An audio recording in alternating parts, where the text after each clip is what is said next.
When the presence of dual camera in a single smartphone is becoming mainstream and the concept of triple cameras is still sapling, Samsung pushed all its limits and brought 4 cameras in a single smartphone.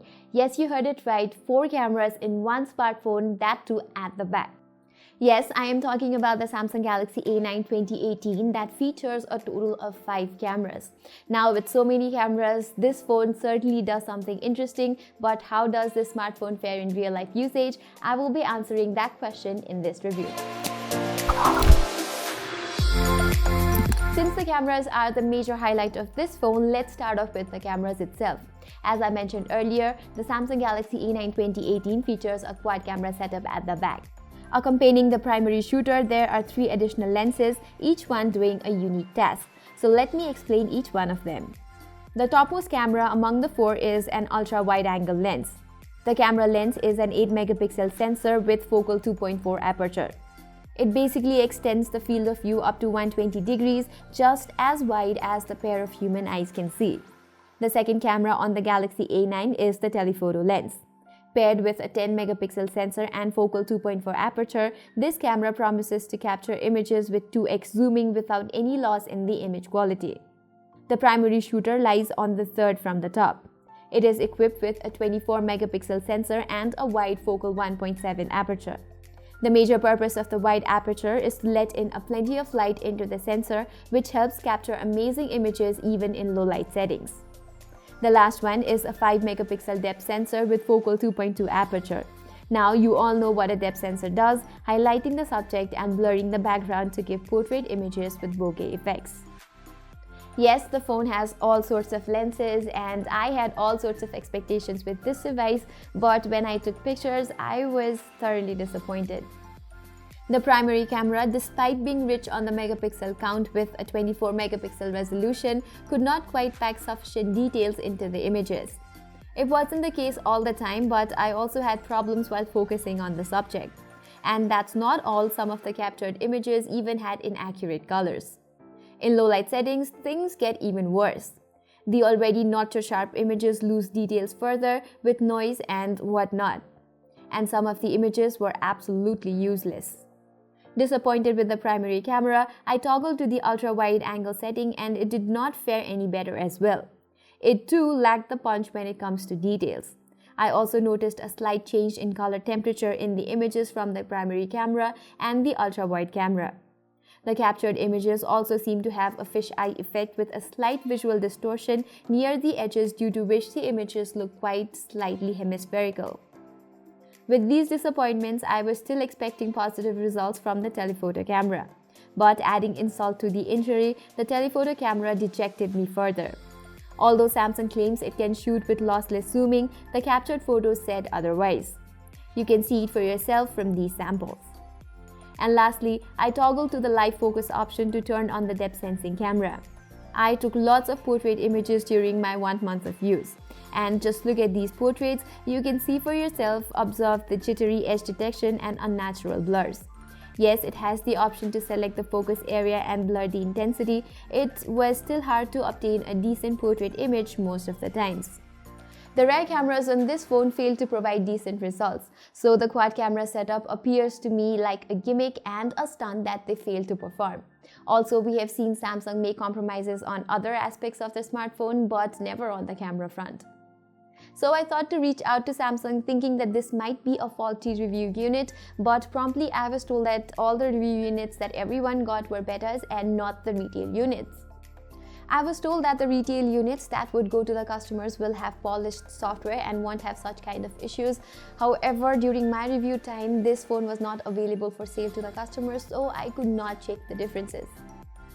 But when they do become available, I will have to do an in-depth camera review to check if Samsung delivers what it actually promises, but for now, this is what it is. Continuing with the camera, there is also a 24-megapixel selfie camera on the front, which, unlike the rear camera, captures amazing images. There is also a selfie focus feature to capture the portrait selfies. Since there's just a single camera on the front, software does all the work on blurring the background. So the portrait selfies lack proper edge detection, but it was decent enough for my liking. Now talking about the videos, we are not sure what kind of stabilization Samsung has included in the cameras, but the videos are quite stabilized, and unlike photos, I have liked the videos. Also, videos from the front camera do a good job as well. Now let's dive into other aspects of the phone.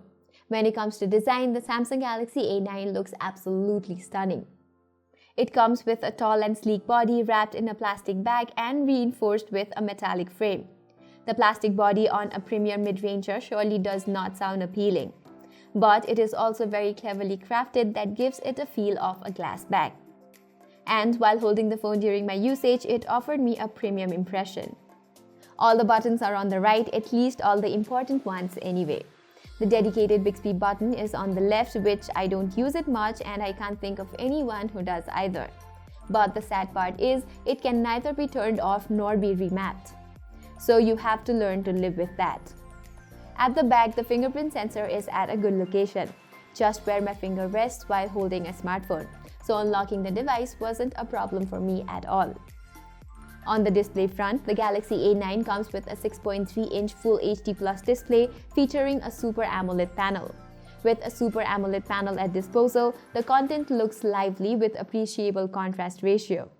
Viewing angles and color accuracy are also very impressive. During the review, I got a chance to compare it with the OnePlus 6, and in the comparison, I did not find any major differences. That definitely cues a premium quality display, so kudos to Samsung. Furthermore, the screen on the phone is also sufficiently bright, and I did not have any issues even while viewing the contents even on a bright sunny day. But the thing that bugged me on this phone is the absence of notification LED lights. This phone, however, has always on display feature as a replacement for that. But this feature does not quite alert the users about the notifications, and it also consumes a considerable amount of power than the notification LEDs. As for the performance, the A9 2018 is powered by Snapdragon 660 chipset, which is not bad by any means, but the OnePlus 6 and Mi 8 are offering Snapdragon 845 in a similar price, so the choice of chipset in the A9 2018 is not extraordinary. But what did please me was the generosity in the memory side. The phone has a good 6 GB of DDR4 RAM and 128 GB of internal storage. On top of it, there's a dedicated SD card to expand the storage further. So with plenty of RAM at helm and a decent chipset on board, the phone performs remarkably well. Multitasking and switching between apps is also blazing fast. Similarly, while playing games, the phone does not sigh with fatigue. Playing light games was a breeze on this phone. I did try to maintain consistency even while playing graphics-intensive games, but hadn't been quite successful. The Adreno 512 GPU yields an average FPS count while playing high-end games at medium settings, and that too with occasional lags and stutters. So considering the price, it's not very convincing. The Galaxy A9 2018 comes with Android Oreo out of the box with Experience UI on top as usual. Like all the other Samsung smartphones, this one too comes with tons of bloatware. But since most of them can be disabled or uninstalled, there is nothing much to worry about. But what did bug me was the inclusion of Android Oreo on the phone. Since the phone was launched after the rollout of a stable version of Android Pie, I was hoping for the latest software, but that was not the case here. The aspect where the Galaxy A9 2018 shines is on the battery front. The phone rocks with a massive 3800 mAh battery that's truly respectable. Since the A9 2018 features an efficient processor and an AMOLED display, it does really well when it comes to backup. The phone easily lasts for a day and a half for normal usage, and I usually ended up with 35 to 40% charge left on my phone at the end of the day. So I am totally satisfied with the backup it provides. The phone takes around 1 hour and 40 minutes to get fully charged and also comes with fast charging 15 watt support.